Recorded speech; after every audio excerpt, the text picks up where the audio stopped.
So what I'm going to do is say a few words, and I'm going to have several of these fine attorneys behind me say a few words. But the top line here is that... knock it off.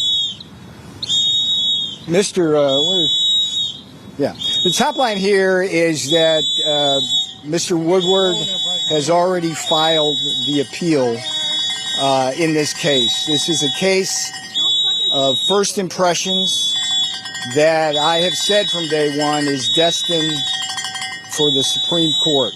It is a case that really asks the important question of whether a senior White House aide and alter ego of the president can be compelled to testify by Congress. And this is where we're at. Unfortunately, the opposition behind us won't let this be heard, but we're going to do our best here. Former Trump aide Peter Navarro was sentenced to 4 months in prison for ignoring the January 6th committee subpoena to testify.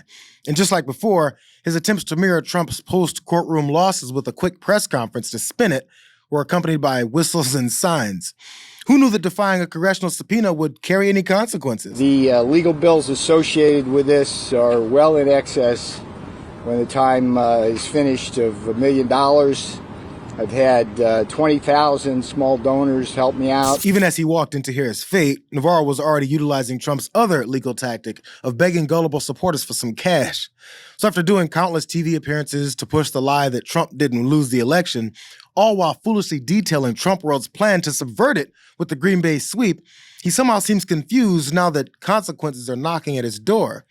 Probably because he's never experienced them in his life. Here's the problem. Hero. Who's this? Come on. Bro, get me out. you're already Come facing on. charges. Yeah, I get it. Go ahead and commit a crime. It's why conservative talkers think that justice being served means it's slanted against the rich and the powerful.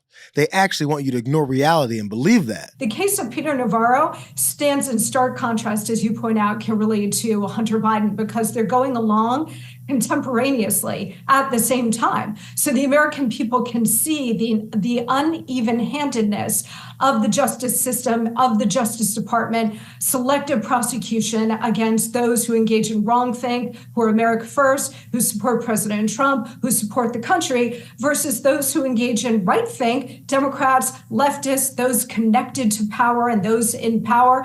They just skate. So, these two dual cases happening at the same time really put into bold relief what most people understand now in this country, which is we're going to need dramatic change and real Trump leadership to try to get this country back on track. Monica Crowley and Trump daughter-in-law Kimberly Guilfoyle are giving it their best shot. But ever since Navarro took this L for him, have you noticed that he seems to have been abandoned and left out into the MAGA wilderness to fend for himself? It's kind of like the banishment of Rudy Giuliani, who hasn't been heard from since sacrificing his name and career either. So when are Trump loyalists gonna solve this puzzle? Oh my goodness, all the networks. Wow. All the networks. We have to forget about the law. Judges don't count.